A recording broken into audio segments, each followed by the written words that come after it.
Agradecemos, Senhor Jesus, nós te agradecemos pela coragem de facear as dificuldades criadas por nós mesmos, pelas provas que nos aperfeiçoam o raciocínio e nos abrandam o coração, pela fé na imortalidade, pelo privilégio de servir, pelo dom de saber que somos responsáveis pelas próprias ações, pelos recursos nutrientes e curativos que trazemos em nós próprios, pelo conforto de reconhecer que a nossa felicidade tem o tamanho da felicidade que fizermos para os outros, pelo discernimento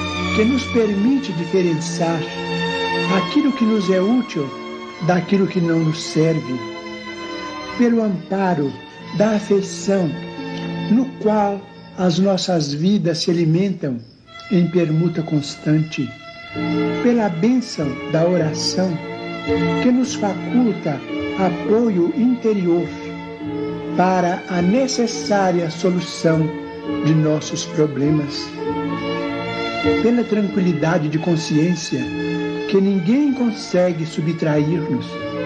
Por tudo isso e por todos os demais tesouros de esperança e de amor, de alegria e de paz, de que nos enriqueces a existência, sê bendito, Senhor, ao mesmo tempo que te louvamos a infinita misericórdia, hoje e para sempre.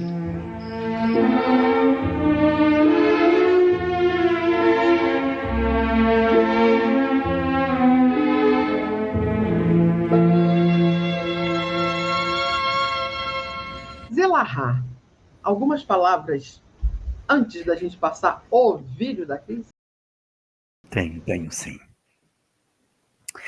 Nesse momento do nosso estudo, que se propõe a fazer um diálogo entre três obras específicas, o Espírito e o Tempo, afinal, quem somos e depois da morte, nós ainda estamos no momento ainda de estudo apenas da obra O Espírito e o Tempo, porque nós estamos num processo ainda pré-histórico.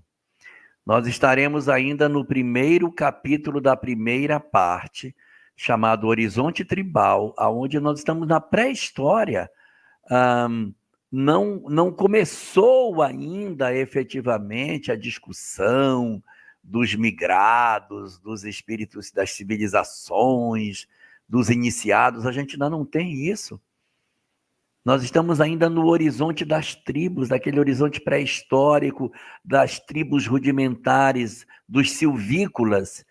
E o debruçar sobre esses fenômenos ligados aos silvícolas é que vai ser o objeto de compreensão da nossa leitura de hoje. Então, nós vamos ter a possibilidade de ter o estudo baseado nas interpretações produzidas por alguns cientistas. O que é que Herculano Pires faz? Ele pega os estudos dos cientistas que não são necessariamente espíritas, como Spencer, vai trazer os estudos dele com as contribuições que Ernesto Bozano vai trazer. Então, o que o Herculano Pires vai fazer? Ele vai pegar o pensamento de Spencer, que não é espírita, que analisa o processo antropológico e etnológico da formação da compreensão do homem sobre o espiritual, e vai trazer as contribuições de Ernesto Bozano sobre isso. E em cima da camada do Bozano, ele vai colocar as dele também. Então, você vai ver um alargar da compreensão sobre as questões espirituais a partir da leitura feita por esses estudiosos. Isso num campo do conhecimento. E tem outra área em que também Herculano Pires vai trazer as contribuições de outros estudiosos que também tratam da questão do comportamento do homem diante do espiritual, com destaque para Maxi Long, que é um outro estudioso que também discute a questão das crenças.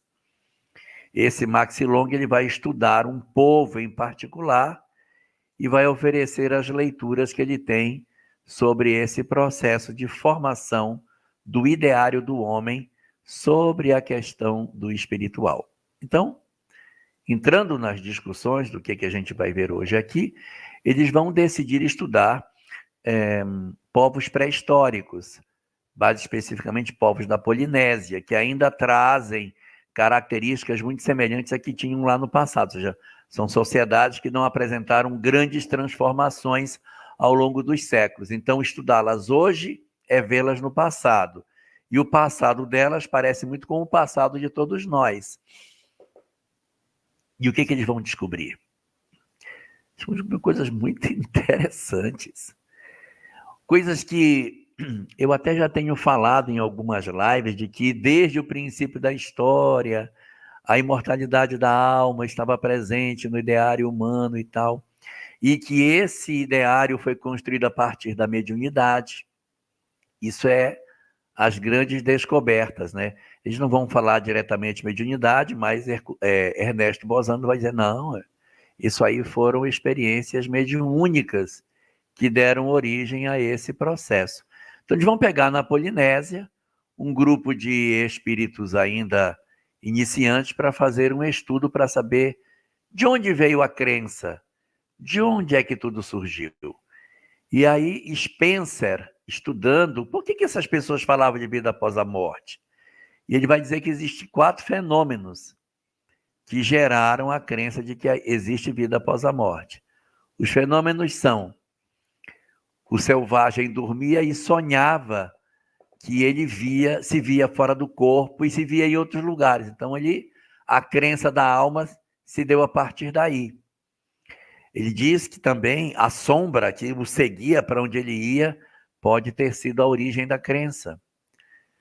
Pode ter sido a imagem refletida nas águas que deu origem à crença da alma, ou até mesmo o eco das suas falas dentro das cavernas. Quando Bozano analisa essas teorias de Spencer, ele diz assim, não, tudo bem, pode ser isso, mas eu vou colocar em cima de cada um desses outras. O sonho premonitório, ele sonha uma coisa que vai acontecer. Depois, caramba, eu sonhei com isso. Então, é uma experiência mediúnica dando origem ao espiritual. Não somente ver a sombra, mas as vidências, ver os parentes nas caçadas, as aparições, como sendo um fenômeno mediúnico. A imagem refletida na água pode ser, mas pode ser também as materializações que se davam, os xamãs. Quantos xamãs têm experiências espirituais? E quando fala sobre o eco, ele diz, podia ser o eco, mas nada indica que não possa ser também as experiências de voz direta em que essas entidades se comunicavam através desses instrumentos. Então, todas essas experiências vão produzir a compreensão deles sobre essas questões. E aí, para não me alongar muito, para a gente poder entrar nos assuntos específicos, porque a Cris tem muito a nos mostrar no vídeo que ela produziu, ele também comenta de uma substância. Ele diz que, se eles eram selvagens, as crenças não poderiam ser de coisas transcendentes. Teriam que ser de coisas palpáveis, de coisas objetivas. Assim, então, as experiências espirituais eram objetivas. Não pode ser uma coisa, eu acho que eu senti. Tem que ser algo muito mais realizável do ponto de vista sensório. Só uma contribuição, ela Raide e amigos internautas, só para a gente tentar traçar aí um raio-x do índice do livro, né? Onde estamos nós hoje nesse índice? Herculano Pires está apresentando, digamos assim, o primeiro capítulo, né? Sim. O que ele vai intitular do Horizonte Primitivo, né? E ele fala, dentro já da estrutura do texto desse capítulo 1, desse estado tribal, do horizonte primitivo do homem, ele vai já trazer para a gente, de antemão, uma classificação que ele, Herculano, adotaria para orientar o seu olhar sobre o assunto. Então, ele fala o seguinte: nosso esquema, e ele chama de esquema da fase pré-história, inclusive ele chama da fase pré-história do Espiritismo, porque ele está analisando isso para criar depois, lá na frente, uma conexão com a terceira revelação e com a fase do Espiritismo, propriamente dito. Então, ele fala assim: nós vamos tratar, antes de mais nada, do horizonte tribal. Então, o encontro de hoje é o horizonte tribal. Aí, depois, ele fala que vai tratar também do horizonte agrícola, que são nomenclaturas que ele vai adotando.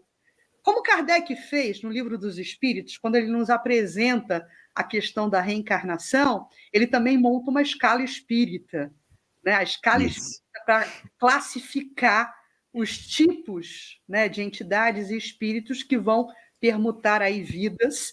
Então, Herculano também adota um sistema pedagógico de classificação. Então, ele fala horizonte tribal, hoje, agrícola, civilizado, e aí vai evoluindo, profético. Quando entrar no horizonte profético, né, Elahá, a gente vai estar no cenário de Elahá, né, das lideranças bíblicas, né, daquele momento do Antigo e do Novo Testamento. Aí a gente vai entrar para o Egito, para as grandes civilizações, para os impérios, e aí a gente chega, propriamente dito, no momento que Herculano chama de processo, fragmento histórico espiritual.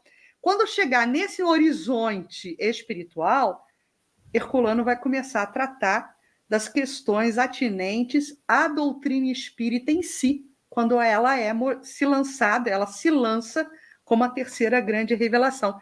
Então, só para a gente se localizar no índice hoje nós estamos no horizonte tribal, né, na fase da pré-história, tanto da humanidade, quanto também, segundo Herculano, é a fase da pré-história para o espiritismo. E da pré-história também da mediunidade. E da mediunidade, desses fenômenos, desses fatos espíritas, né? A gente vai ver isso, a gente vai, daqui a pouco, pegar esses desdobramentos importantes aí, vamos pormenorizar juntos tudo isso. Perfeito. E só para a gente concluir, eu quero falar de uma substância que ele percebeu. Os antigos, esses primitivos, eles falavam de uma substância chamada mana, que era uma emanação das pessoas. E aí as conclusões que eles chegam é que essa emanação ela não era uma coisa apenas emocional, ela deveria ser algo palpável, porque eles eram tão primitivos que, evidentemente, essa representação de espiritualidade deveria ser algo que tocasse um dos 5 sentidos. E por isso, eles associam ao ectoplasma, dizendo, bom, então, essa substância deveria produzir fenômenos que eles conseguiam tocar, podiam ouvir, podiam ver, fazendo com que as expressões mediúnicas baseadas nessa substância, chamada de mana, seria a base fundamental da movimentação da fé. Então, a grande conclusão do capítulo é, sim, havia médiuns na pré-história que, fazendo o fenômeno de efeitos físicos, produziam a certeza da existência do espiritual e, através de emanações do ectoplasma, produziam fenômenos que sensibilizavam esses homens primitivos para que eles tivessem as primeiras compreensões da vida espiritual, numa escala que a gente vai ver depois no vídeo da Cris, passando pelos períodos de litolatria, períodos de fitolatria, de zoolatria, até o período místico do politeísmo, baseado na ideia das múltiplas expressões que a gente tem do avanço do pensamento religioso. Mas, em síntese, as nossas discussões de hoje estão no seguinte elemento: o surgimento do entendimento do espiritual. De onde veio a compreensão de que existe a vida no mundo espiritual? Então, hoje a gente vai se debruçar nos fenômenos primitivos do surgimento da espécie humana e da presença dos xamãs, dos pajés, dos homens tidos como sensitivos, que apresentavam... O culto aos ancestrais, né? O culto aos ancestrais. Por que dos cultos aos ancestrais se a espiritualidade não era uma realidade para eles, né? Sim, muito legal.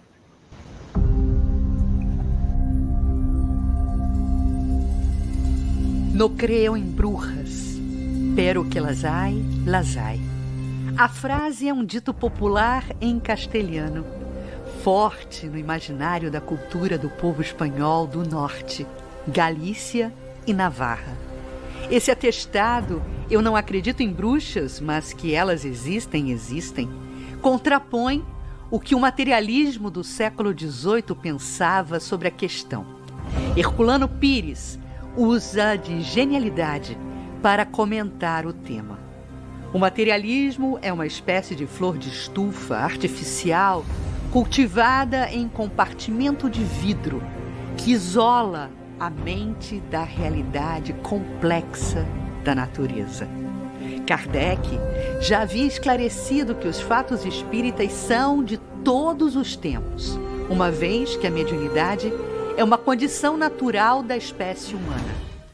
Colaborador da primeira hora, no fervor da eclosão da ciência espírita, Ernesto Bosano, o grande discípulo italiano de Herbert Spencer, profundamente ligado aos estudos sociológicos, traria completude à obra do seu mestre. Revelações contundentes sobre as origens mediúnicas da religião. Falamos do horizonte tribal e o mediunismo primitivo, uma teoria espírita sobre a gênese da crença na sobrevivência da alma e na comunicabilidade dos espíritos. A imaginária força espiritual dos povos primitivos, conhecidos pela linguagem da Polinésia, Mana e Orenda, deixa de ser misteriosa para Bosano, baseado em notórios sociólogos e antropólogos como Lang e Hubbard, que o auxiliam a uma justa conclusão. Uma vez que conhecemos a natureza concreta do pensamento primitivo, esses irmãos dos povos originários são incapazes dos processos elaborados de abstração mental que caracterizam o homem civilizado. Mana ou Orenda é antes uma força real, similar e solidária às pesquisas dos sábios europeus e americanos do século XIX, empenhados nos estudos espíritas e metapsíquicos. Desfilam nesse hall de estudiosos da vida além da matéria Charles Richer, conhecido como o pai da metapsíquica, William Crookes, Schrenck Notzing, Crawford e Gustav Jelley. Chegavam à descoberta do ectoplasma, substância que emanava dos médiuns de efeitos físicos. No cenário das investigações científicas, o mundo espiritual se materializava para depois, em futuro de transição planetária, em progresso moral e intelectual do homem, ensinar a essência da verdade, o convite à desmaterialização, a valoração das questões transcendentais, espirituais, a ligação do homem com Deus e a espiritualidade. O século XIX chega, apresentando uma permuta entre os dois planos da vida, que afasta o simplismo do antropomorfismo, que conceitua o animismo e que atesta: todo o processo é auxiliado pelos fenômenos mediúnicos. No começo das eras, as superstições selvagens, as suas práticas mágicas, não eram e nem podiam ser de natureza abstrata, imaginária. o homem carrega consigo as suas heranças através do tempo. Em escala de adoração do mundo primitivo, temos no grau mais baixo a litografia ou adoração de pedras, rochas e relevos do solo.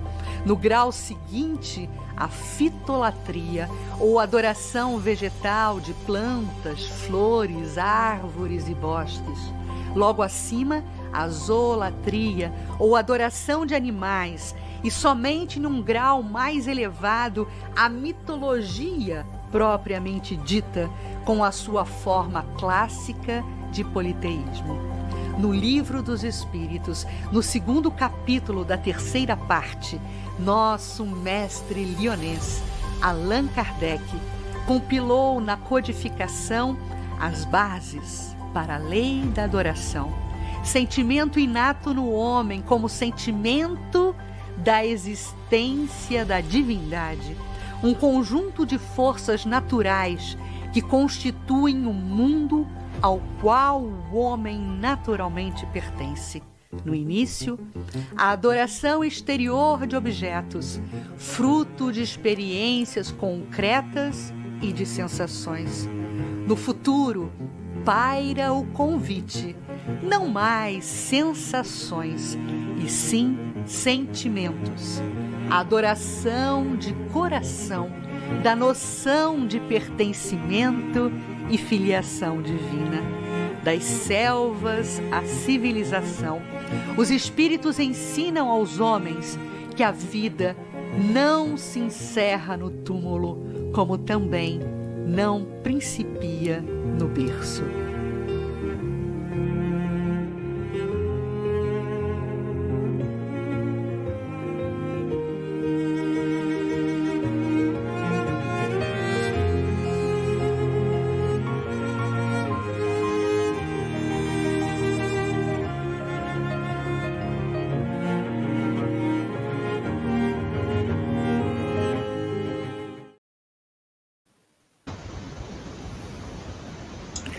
Acho que foi o melhor vídeo que você já fez. Meu Deus. Flávia, que vídeo é esse, produção? Boa pergunta, Flávia. Que vídeo é esse? Porque assim, talvez nem todos tenham tido a chance de ler, mas a Cris conseguiu fazer uma reorganização das sequências dos parágrafos, dando uma outra ordenação das ideias, que ficou até muito mais didático. Muito mais didático. Ficou excelente. Ficou excelente. E é exatamente isso que o vídeo colocou, que é a nossa discussão de hoje. Como surgiu? Como que foi? Como é a origem? Como é a origem desse mecanismo? Nossa, Cris, você foi realmente espetacular nesse vídeo. Agora, para vocês se desesperarem, eu vou perguntar para a Cris uma coisa. Cris, em quanto tempo você fez o vídeo? Texto anteontem, sonoplastia ontem, edição hoje. Hoje na parte da manhã. Mas tem ajuda espiritual, gente. Eu não faço sozinho, não tem como. Óbvio, né? Ajuda espiritual aí é o que comanda. É impressionante. É realmente... E por falar em ajuda espiritual, deixa eu só... que depois eu quero que o Alahá apresente o mapa mental dele, porque o mapa mental dele me fez, ao mesmo tempo, implodir os meus miolos do cérebro e, ao mesmo tempo, explodi-los. Ele conseguiu provocar uma implosão e uma explosão do meu crânio aqui. Mas... Ao roteirizar o vídeo, né, a gente tem que chegar a um argumento, um texto, enfim, para promover a locução. E aí eu sublinho uma frase, né, do Urbano, quando ele vai traduzir o pensamento de Spencer e dizer o seguinte: olha, foi nesse pensamento de Spencer, que foi o grande mestre de Ernesto Bozano, e Spencer não era espírita. Bozano se torna espírita depois, mas no início Bozano era um aluno italiano na Universidade da Itália, um aluno italiano fã, né, discípulo de Spencer. E aí, Bozano diz o seguinte, ele vai além, né? Sabe quando o pupilo supera o mestre? Ele vai além do pensamento de Spencer para analisar essas sociedades primitivas e a correlação dessas sociedades com o mítico, com o religioso, e ele quase que educadamente, generosamente, desculpa, né? Ele cria um argumento para o mestre dizendo, olha, Spencer foi no ponto, no alvo ali central do que permeava o processo investigativo desses cientistas, né? Então ele diz o seguinte, uma vez que conhecemos, né, Bozano recupera essa ideia de Spencer e traz completude para ela. Uma vez que conhecemos a natureza concreta do pensamento primitivo, que é o que o Elarrat explicava para a gente, esses aborígenes, essas composições tribais, essas sociedades tribais, elas não tinham a maturidade espiritual para desenvolver um pensamento positivo. Eles não lógico. Um pensamento lógico, melhor dizendo, a melhor palavra é essa, um pensamento lógico.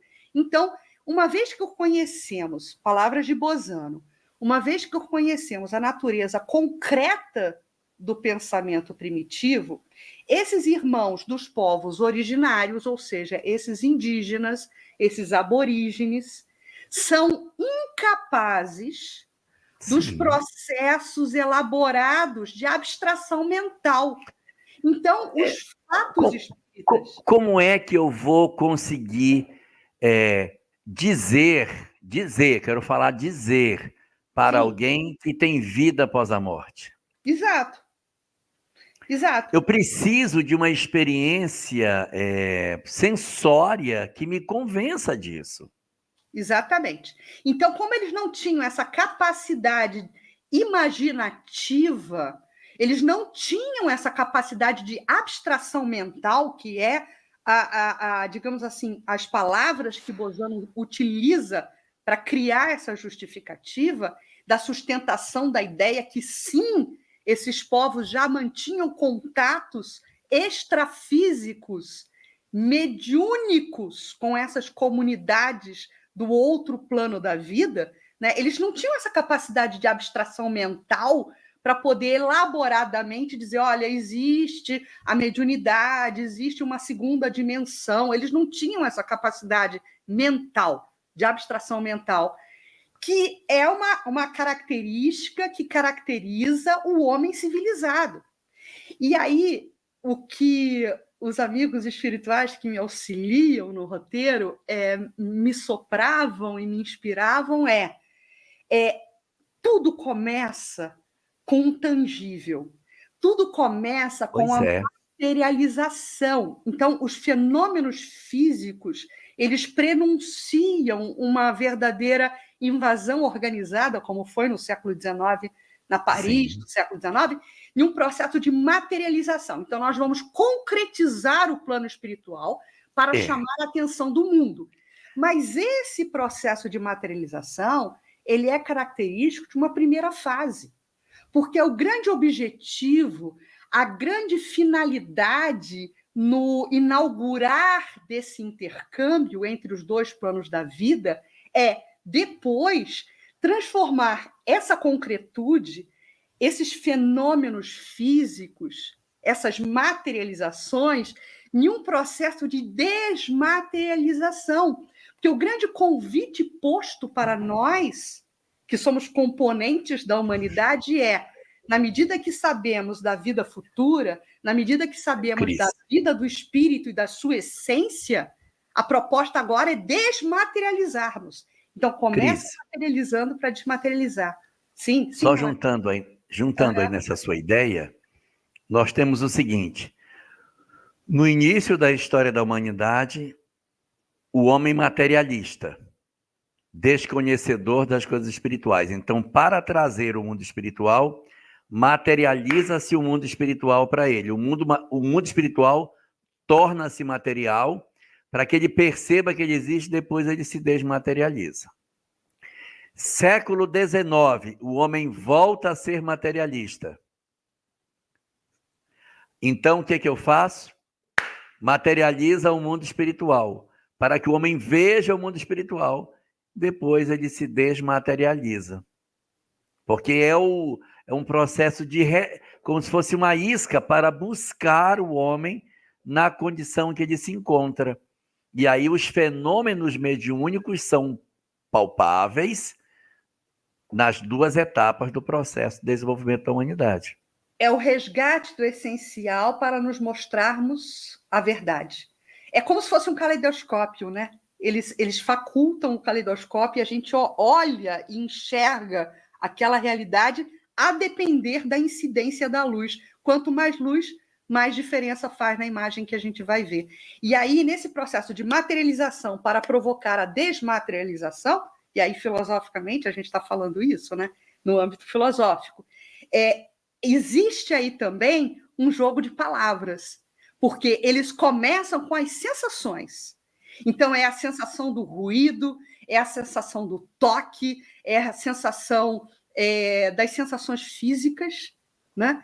Diante das materializações, para que essas sensações depois se transformem em sentimentos.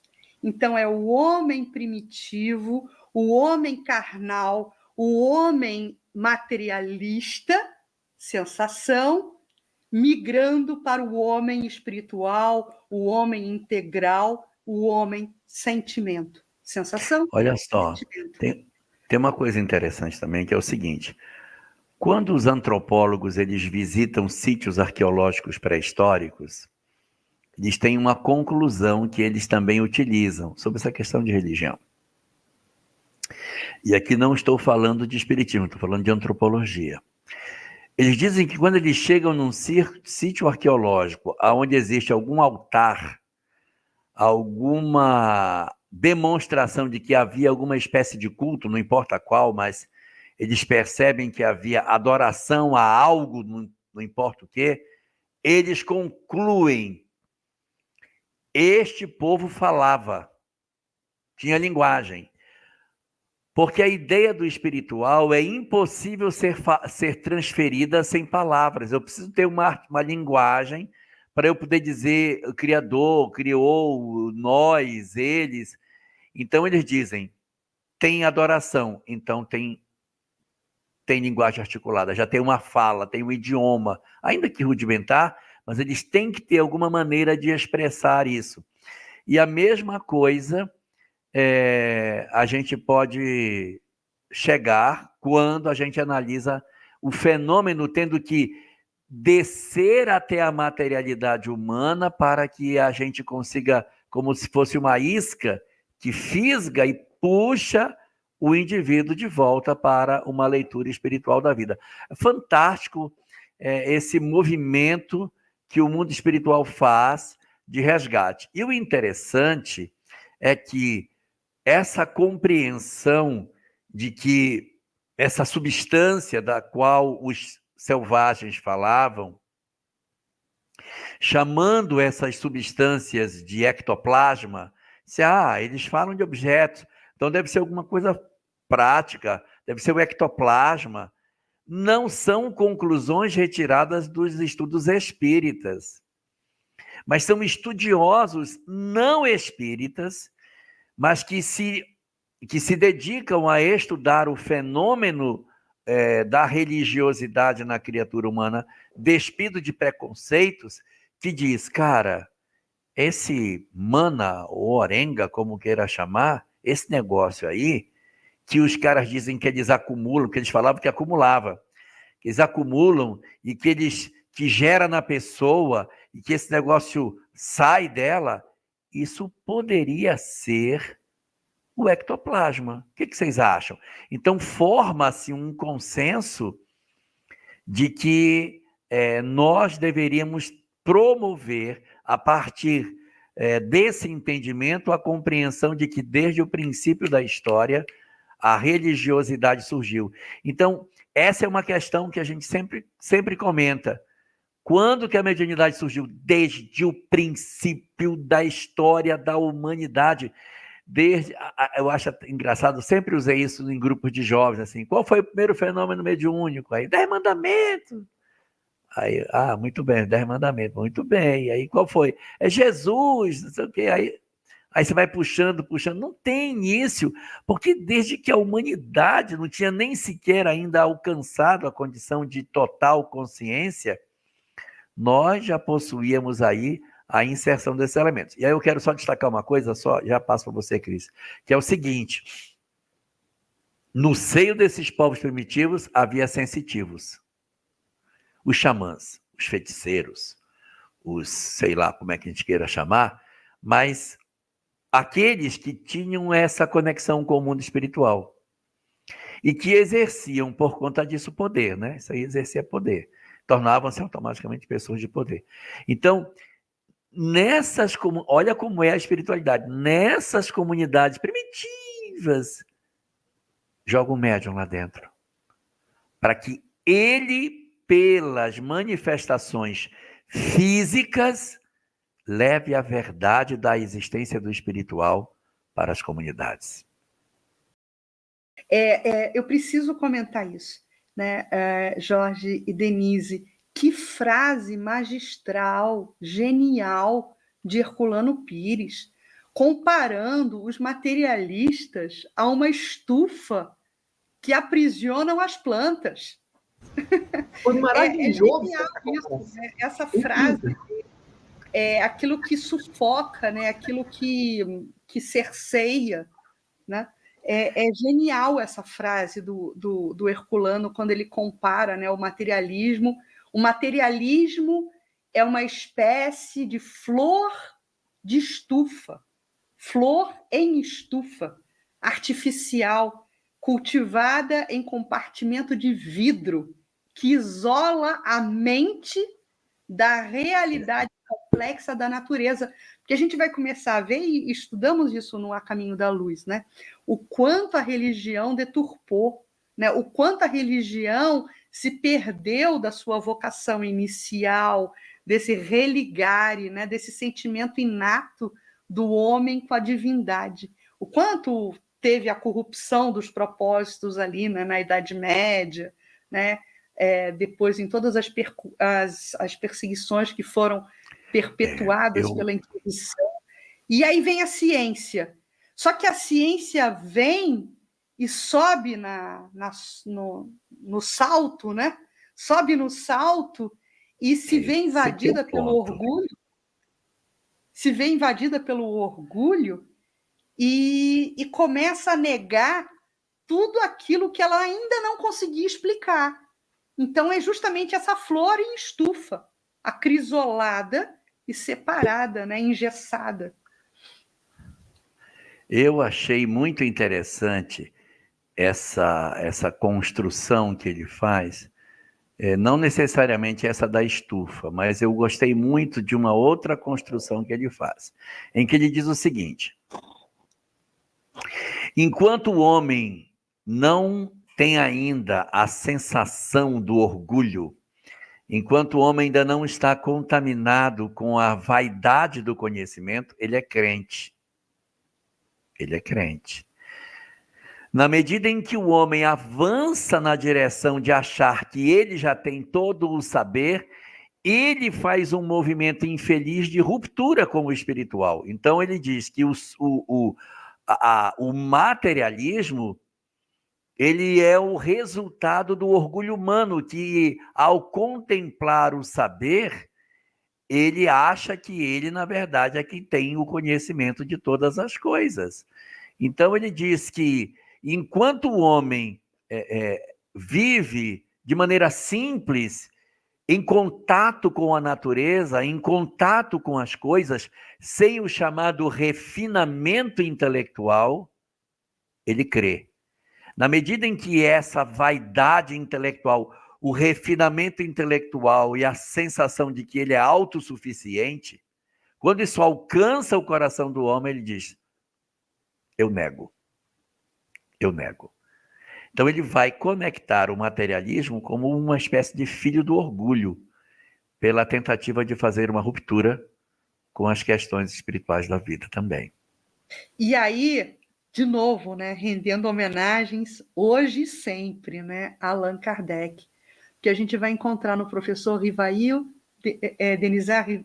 Hippolyte Léon Denisard Rivail, no século XIX, esse arauto da verdade, esse construtor da ponte, porque é Kardec que inaugura um novo momento no pensamento religioso para a humanidade.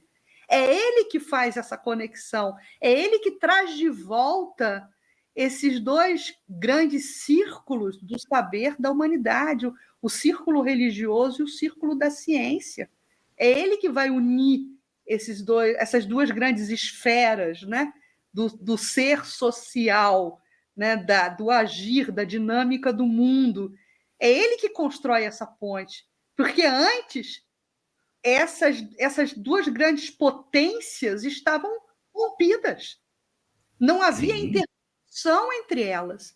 E aí Kardec vai inaugurar a ciência do espírito, onde vão figurar Delane, onde vai figurar Bozano, onde vai figurar Aksakov, onde vai figurar Camille Flammarion, que, de novo, infelizmente, é o espiritismo clássico não estudado.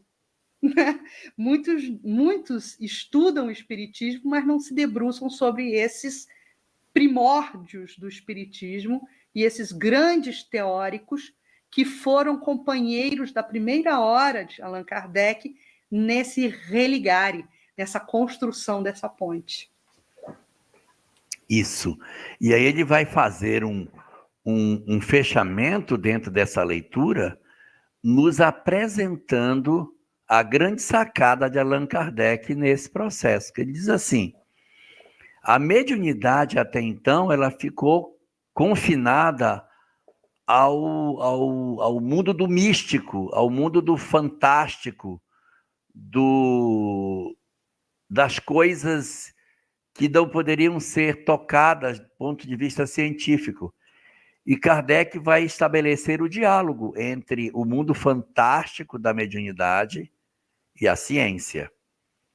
Ele é um homem de ciência, então ele vai analisar o fenômeno da mediunidade pela lupa da ciência e vai chegar a uma conclusão. Não, é possível sim,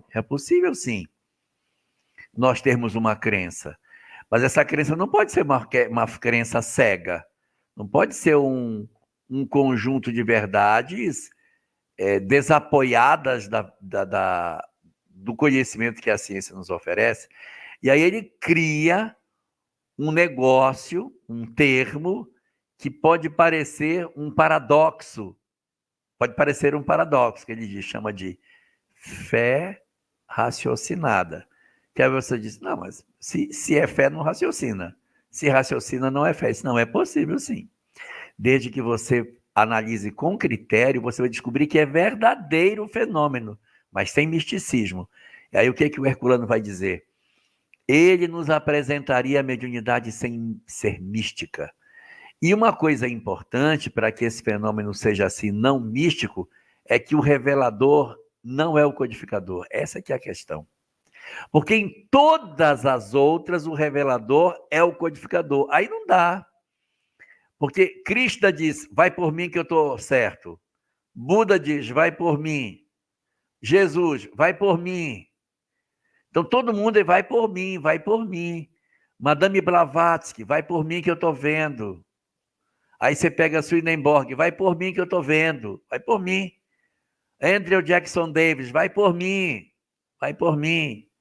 Então, todos os grandes iluminados, quem você quiser buscar, Saint-Germain, Paracelso, todos eles eram os reveladores e os codificadores. Então, acabava criando a ideia do místico. Né? Você tem aquela pessoa que é o místico e é o revelador. Gurdjieff, ele é o místico e é o revelador. Quando você chega em Kardec, ele é o revelador, mas ele não é o místico. Não é ele. Então, ele vai analisar o fenômeno. Ele diz, o que você sente? Como é esse negócio aí? Conta para mim qual é a emoção que você sente. Ah, então isso acontece assim. E eu gosto muito de uma definição que tem de Kardec, comentando no livro O Céu e o Inferno, em que diz assim: nós conhecemos o mundo espiritual tal como alguém que conhece um país distante perguntando pelos seus viajantes. Então as pessoas viajam para a China e perguntam: como é que é a China? Ah, a China é um lugar assim. Aí o outro conta mais um pedaço. O que um conta nem sempre encaixa com o outro. Isso aqui é a visão pessoal que ele tem. Aí depois que você ouve 10, 100, 1000 pessoas, você diz: cara, eu acho que eu já consigo fazer um desenho de como é que é esse país. Aí ele desenha em cima da opinião dos visitantes. E é como se fosse uma janela para o mundo espiritual, em que pela mediunidade ele vai perguntando e vai construindo. Então aí ele constrói uma fé, mas que é uma fé racional, dentro dessa leitura que ele consegue fazer do mundo espiritual, pelos experimentos que ele observa, sem ser ele o objeto de estudo. Aí é que está o grande diferencial na edificação da mensagem espírita. Esse olhar, né, altamente qualificado de Kardec como um observador externo, nos entregando, e daí porque a força do Espiritismo, nos entregando um resultado de ação coletiva, porque a revelação espírita, ela é uma revelação coletiva. Ele foi o codificador, ele foi o compilador dessas informações, desses viajantes que narravam Sim. notícias do território do lado de lá, né? Então, a força do Espiritismo, ela está exatamente nisso, nessa ação coletiva. E aí, pensando também filosoficamente, né, no viés basilar do Espiritismo, que é o viés evangelizador no sentido de traduzir a Boa Nova, traduzir a essência do Evangelho, essa essência do Evangelho, quando compreendida, quando introjetada e quando praticada, também concorre para ações coletivas, sempre se distanciando do individual e Sim. desembarcando no coletivo. Então, é muito interessante pensar que a força do Espiritismo está no coletivo, na coletividade, e essa coletividade também é sinônimo de evangelho. Também é sinônimo do olhar para fora, né? do se afastar do individualismo, do personalismo. Então, gente, tudo combina. E por isso que é uma doutrina potentosa. É verdade. Eu queria só resgatar um ponto dessas nossas discussões que considero muito importante, que é uma escala que o Herculano faz sobre o mecanismo da evolução do pensamento religioso.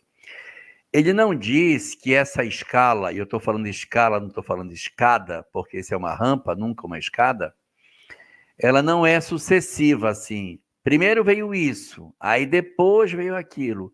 Ele observa que, de certa maneira, essa escala apresenta um processo de crescimento, mas que não é necessário que você passe pelo primeiro estágio, saia do primeiro para passar para o segundo, saia do segundo para entrar no terceiro, que civilizações, às vezes, até passaram de um desses, saltaram para outros, e que não necessariamente seguiram exatamente dessa forma, essa ordem.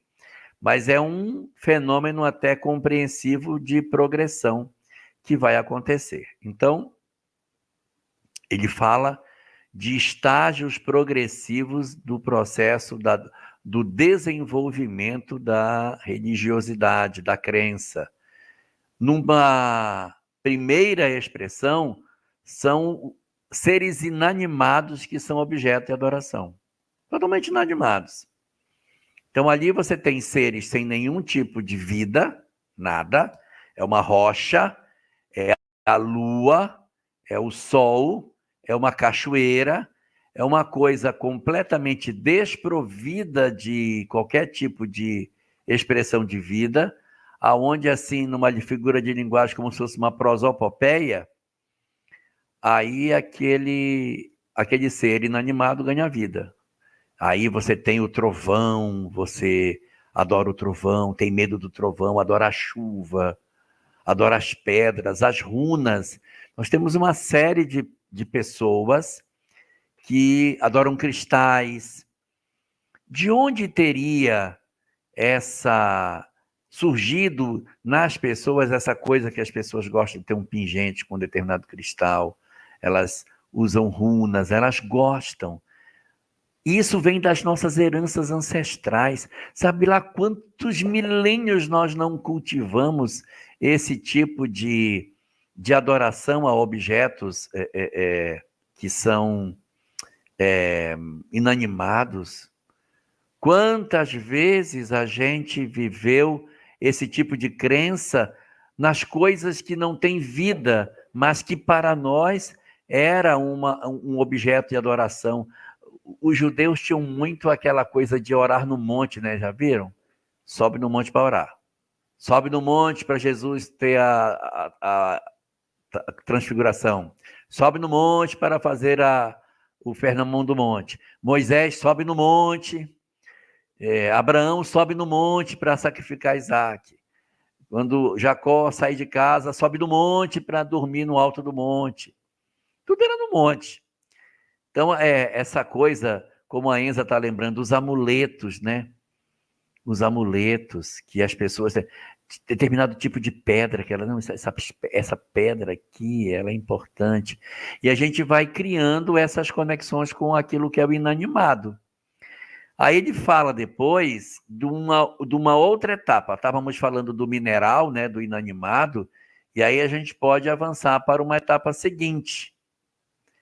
Quer falar da etapa seguinte? A etapa seguinte já é primeiro depois da lito, né? Lito. Vem a litologia, vem Fitolatria. Fitolatria, desculpe. Fitolatria, que é planta, e que depois eles começam a adorar os animais, né? Então, são fases, né? E aí já pula para justamente essa parte dos animais que já são nossos irmãos mais próximos, né? Na escala evolutiva, princípios inteligentes, onde ali já havia uma interação maior, né, do homem com o seu objeto de adoração.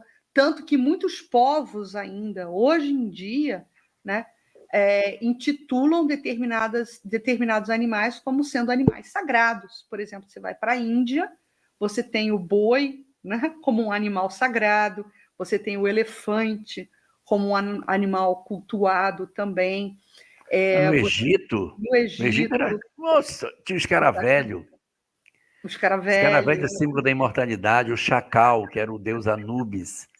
Tinha o Ibis, que comia você cobra. Vai ter nas sociedades secretas, por exemplo, as corujas, como animais iniciáticos também, né? Animais utilizados nos... Mas hoje também a gente vê muito, a gente escuta muito falar de animal de poder. Você tem um animal de poder, né? Todo mundo tem um animal de poder. Nunca entendi muito bem o que é um animal de poder, mas hoje ainda tem gente que cultua esse animal de poder que cada um tem. Toda bruxa tem um gato. Toda bruxa tem um gato. No Egito, o gato também era muito valorizado, viu? Também. No Egito, né? Nós temos da Indonésia, os macacos. E esse da fito é interessante, porque ainda tem gente hoje que abraça a árvore. Você está se sentindo ruim, está se sentindo triste, angustiado, depressivo, abrace uma árvore. Mas você sabia que na própria Cabala tem essas recomendações? De abraçar você árvore, transfere, né, para a árvore, porque assim, inclusive Ana Teresa Camasmi, nossa queridíssima Ana Teresa Camasmi, disse que nas experiências de luto que ela viveu, ela fazia uma coisa, Denise, um exercício. Ela ia para os parques, cheia de dor pela perda do filho, ela se encostava na árvore, de costas para a árvore. Encostava a costa na árvore e olhava para cima. Aí via o tronco subindo e lá em cima abria a copa. Então, ela transferia a dor dela para a árvore. Quer dizer, a árvore é maior do que eu, ela consegue absorver a minha dor. Porque essa árvore é mais velha do que eu, ela já enfrentou tempestade, frio, chuva, intempéries diversas, e ela sobreviveu a todas elas. Então, ela vai entender a minha dor. Aí ela se encostava na árvore e pedia, como se fosse um passe, leva tudo. E aí ela transferia para a árvore todas as emoções de dor que ela estava tendo.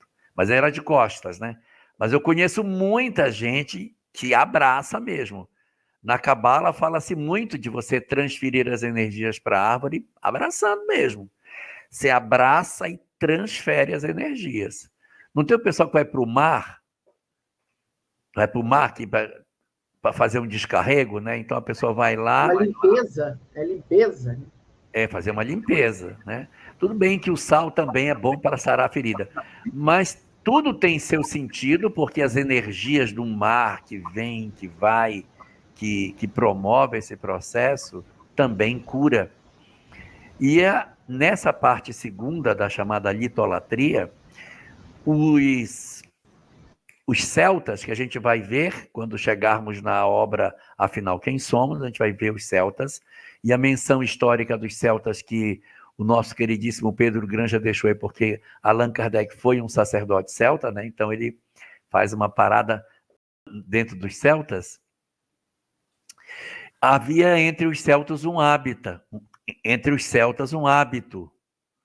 Seus cultos eram feitos na floresta, na sombra dos carvalhos, porque eles diziam que Deus, ou os deuses, não habitam um templo feito pela mão do homem. Deus não criou a natureza? Então onde ele está? Ele está na natureza.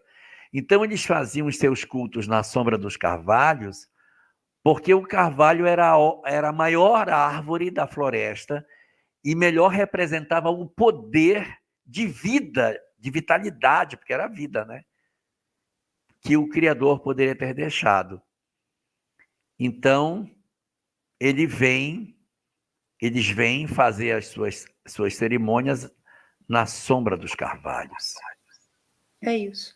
E aí, Elahá, só para a gente explicar, né, como esse sentimento inato do homem, né, sobre a presença de Deus e sobre essa questão da filiação divina e da divindade, isso realmente está presente na dinâmica da vida e nas nossas vidas desde as eras mais primitivas.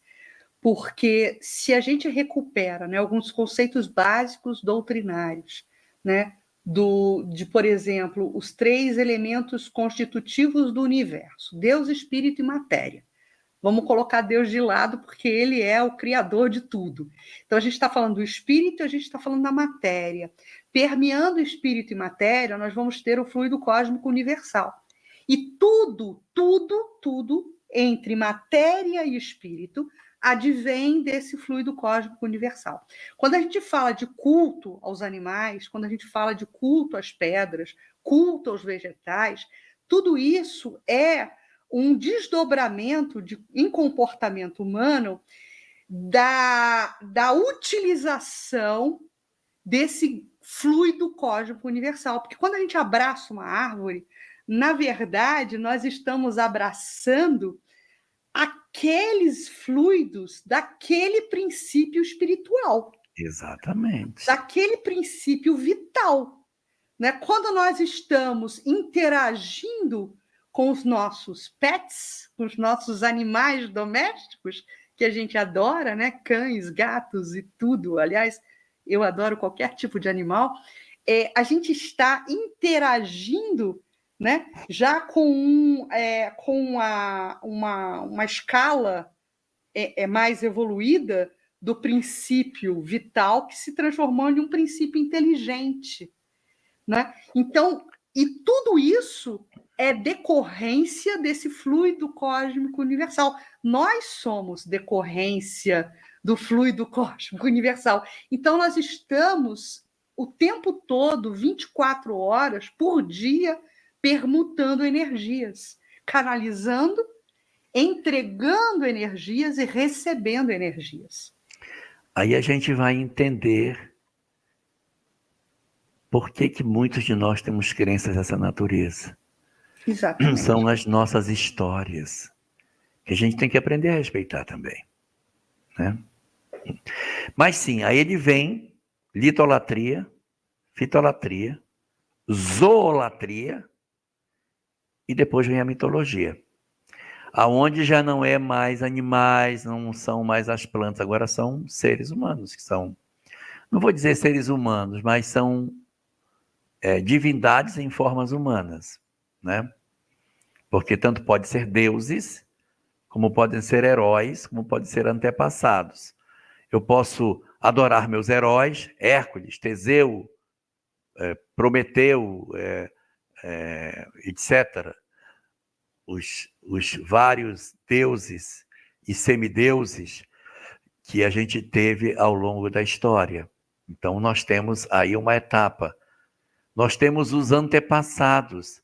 As pessoas cultuam seus antepassados.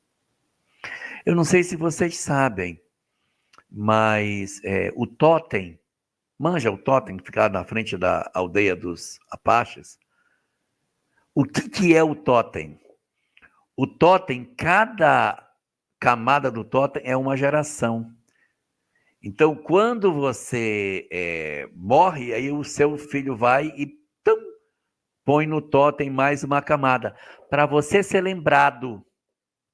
Quando eu olho o meu totem, vejo meu pai, meu avô, meu bisavô, tataravô, eu tenho uma origem, eu pertenço a uma linhagem. Então, porque na nossa sociedade ocidental, fala-se, mas fala-se, né, tipicamente, que a gente só vive 3 gerações. A gente vive na mente dos nossos filhos, dos nossos netos e, no máximo, do nosso bisneto. Daí para frente a gente não existe mais. Quem é o nosso tataravô? Não sei mais, não sei. Eu sei do meu avô, sei a história do meu avô, sei a história do meu pai, e sei a história do meu bisavô, muitas vezes, mas mais do que isso eu não vou. Então a gente vai apagando da memória as histórias dos nossos antepassados do século XVII, do século sei lá quando. Os Apaches não apagavam, tá? Porque as gerações iam ficando guardadas no totem, que ia subindo com as gerações sucessivas. Então é uma maneira de você cultuar os seus antepassados. Faz parte da mitologia. Aí, como eles eram representados em animais, os totens são cheios de animaizinhos. Esculpia e ia botando no totem as peças subsequentes da lembrança das gerações que me precederam.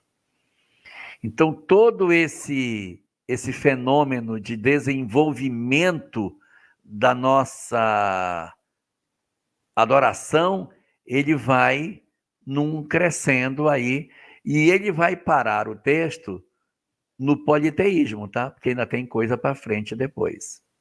Vai ter coisa depois. Tá? Cris, você faz a nossa prece de encerramento hoje? Faço sim.